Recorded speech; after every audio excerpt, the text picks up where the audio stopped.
Welcome to Tony Byrne's View with news you can use. Tony has over 32 years of experience as a chartered financial planner and wealth manager. Tony's passion is to help you retire early and live the life of your dreams with no financial worries. Now to today's episode. Last week I talked about pension simplification that was introduced by the then Labour government on 6th of April 2006. This was so-called A-Day. The subject I'd like to talk about this week is the lifetime allowance, whereas last week I spoke about the annual allowance. Up until A-Day, there was just a contribution and benefit test depending on the type of pension arrangement you had. But from 6th of April 2006, there was a cap on the amount of pension you could have before you faced a tax charge known as the lifetime allowance. Now, this limit was initially set at 1.5 million and then it rose subsequently to 1.8 million.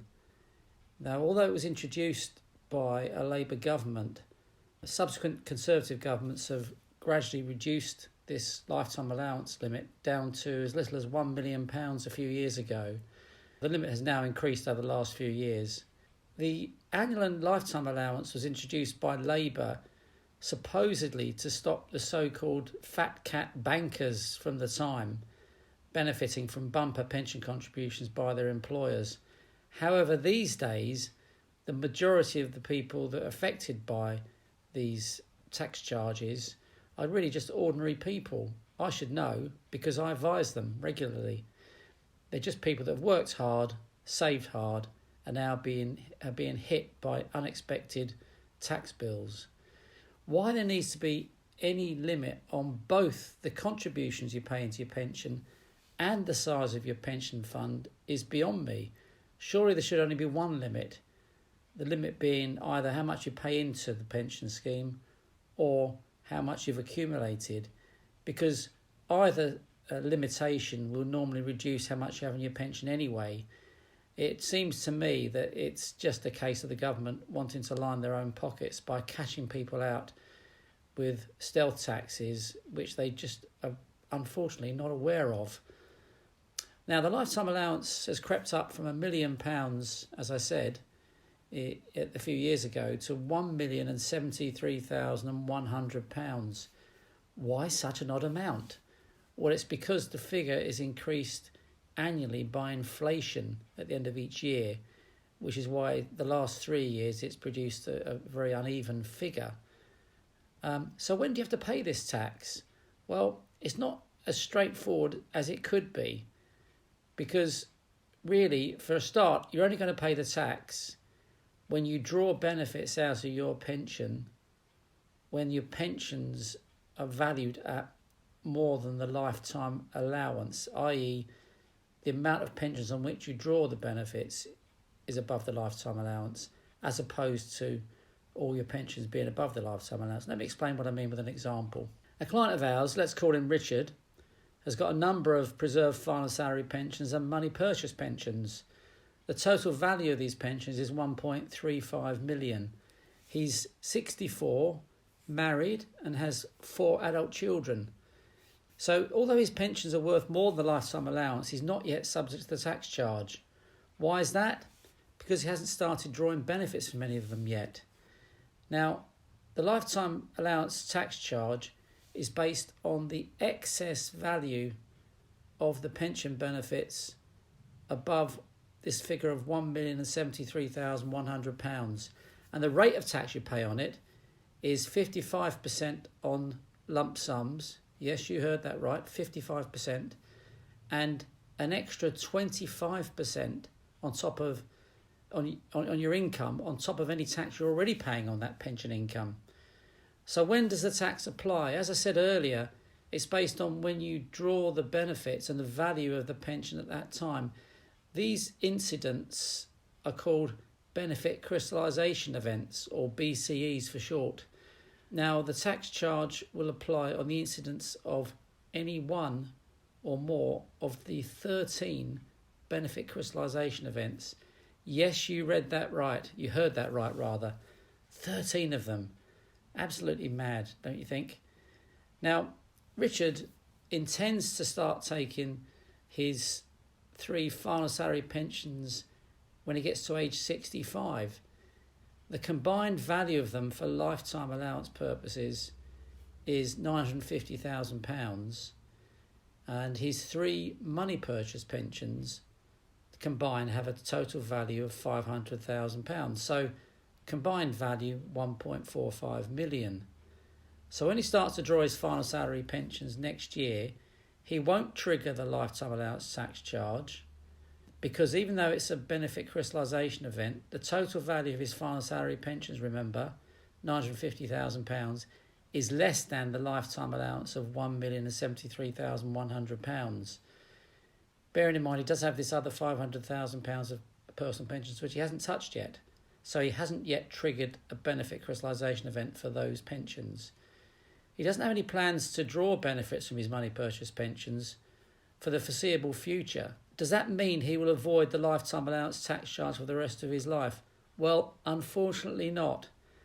Believe it or not, when he gets to the age of 75, even if he hasn't touched those pensions, he will have a further tax charge based on the value of all of his pensions at the time, minus the then lifetime allowance figure, which, if assuming inflation continues, could of course be a lot higher than it is today. Now, the tax charge will be paid from his money purchase pensions.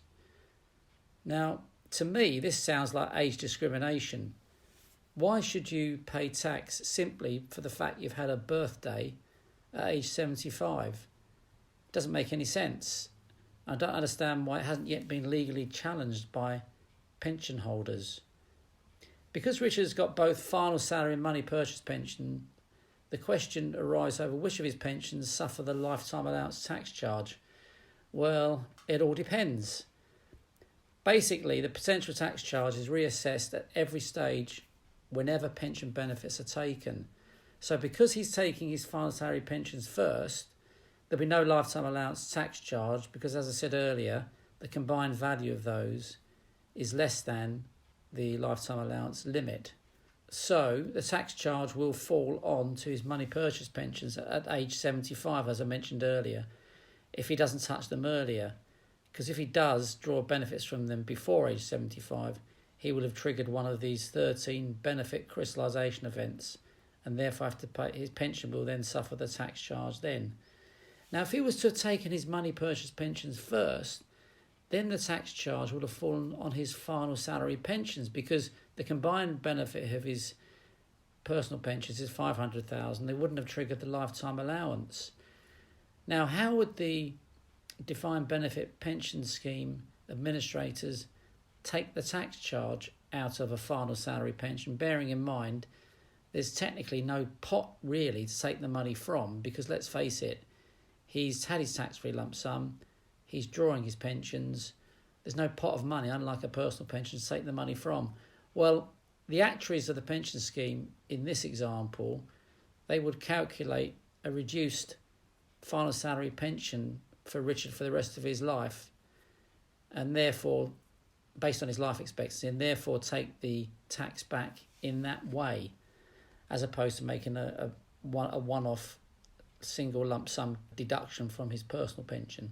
I did make Richard aware that there is a so-called transitional relief available to those people who qualify, known as Individual Protection 2016. This relief is available if you have combined values of pensions as at 5th of April 2016 in excess of £1 million. If that's the case, you can claim the higher allowance of up to 1.25 million. Unfortunately, Richard's combined pensions, final salary pensions at 5th of April 2016 and money purchase pensions were worth £950,000, which means they were just £50,000 less than the then lifetime allowance limit of £1 million. So unfortunately, he didn't qualify for that, but you may well qualify for it yourself. So how can you in practice plan to minimise the effects of the lifetime allowance tax charge on your pensions? Well, fortunately, help is at hand. We offer lifetime cash flow planning using our money forecast system. This software incorporates lifetime allowance tax planning, which helps you to minimise the impact of the lifetime allowance and avoid the surprise, unplanned, nasty tax bills. So if you need advice, you know where to come. You know it makes sense.